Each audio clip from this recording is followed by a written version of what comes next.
প্রিয় বন্ধুরা কি তাহরুন সবাই আছেন নেবালা, আমিও আছি বলা। তো আজকে আর একটা ভিডিওর মধ্যে আপনাদের সবাইকে স্বাগতম। তো আজকে আমি আছি মরুভূমির মধ্যে। ওই মরুভূমিতে নাইলে বুঝতে পারতাম না এই মরুভূমির জীবনযাপন কতটা কষ্ট। তো পুরো ভিডিওটা দেখুন। তো এখানে আইসাই দেখি উটগুলা কি সুন্দরভাবে শুইয়া আছে। আমারে দেখিয়া শুধু আমার দ্বারের কাছে দিয়ে আইতেছে। আমি মনে করতেছে আমি খাবার দিমু, একবারে আমার দাঁড়িয়ে আইছে। একবারে ওই যে তখন আমার একবারে ক্যামেরাতে মুখ লাগাই দিতেছে।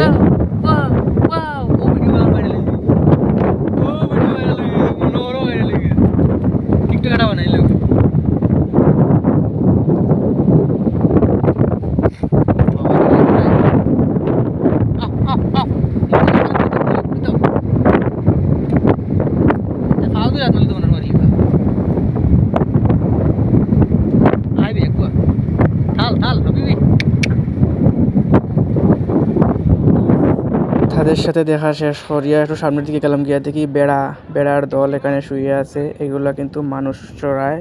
এখানে মানুষ আছে, এই মরুভূমিতে কাজ করে। এই ছাগল, উট, হাঁস, মুরগি সব কিছু আছে এখানে, এগুলা তারা রাখে। তো দেখতে পারে এখন কিছু কাজ শেষ করছি, করিয়া আইলাম। আমার ভাই তার সঙ্গে আমি আইছি। তো এখানে একটা ট্যাঙ্কির জল, শীতের দিন বরফ, গরমের দিন আগুন হাড়।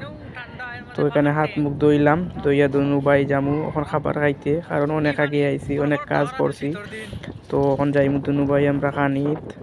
এই ঘরগুলাতে মানুষ তখন কিন্তু দেখতে পাচ্ছ প্রচুর রৌদ্র উঠছে, কারণ শীতের দিন দিকে রোদ বোঝা যান না। গরমের দিনে এখানে 50 ডিগ্রির উপরে তাপমাত্রা থাকে। এই মরুভূমির জীবনযাপন কতটা কষ্ট করে মানুষ এই মরুভূমির মধ্যে জীবনযাপন করতেছে। পরিবারকে সুখে রাখার জন্য কত কষ্ট করতেছে, সেটা এই প্রবাসী মানুষকে বুঝতে পারতাম না। অবশেষে খাবার টাইম হয়ে গেছে, তো বসে গেলাম খাবার খাওয়ার জন্য। খাবার খেয়ে একটু ফ্রেশ হয়ে রেস্ট নিলাম। রেস্ট নেওয়ার পরে আমাদের টাইম হয়ে গেল। তো দেখতে পারতেছো ভাই আমার গাড়ি লইয়া আইসেন। এখন আমরা অল্প সময়ের ভিতরে যাইমু গিয়া, কারণ বিকাল হয়ে গেছে 3টার মতন। তো এখানে ভাবলাম আপনারা রেস্টের সমাপ্তি দিই, চারিদিক একটু ঘুরাইয়া দেখাই। তো এখন যেতে পারে ওই দিন এই যে গড়, এই গড়ের তলে আমরা কার্পেট বিছাইছি। মূলত এটা 4-5টা গড় আছে, 4-5টা গড়ের তলে আমরা কার্পেট বিছাইছি। কার্পেট বিছাইয়া শেষ দিয়া আরও কিছু জিনিসপত্র সরঞ্জাম এখানে আনছি। আনা শেষ করিয়া আমরা গেছি তো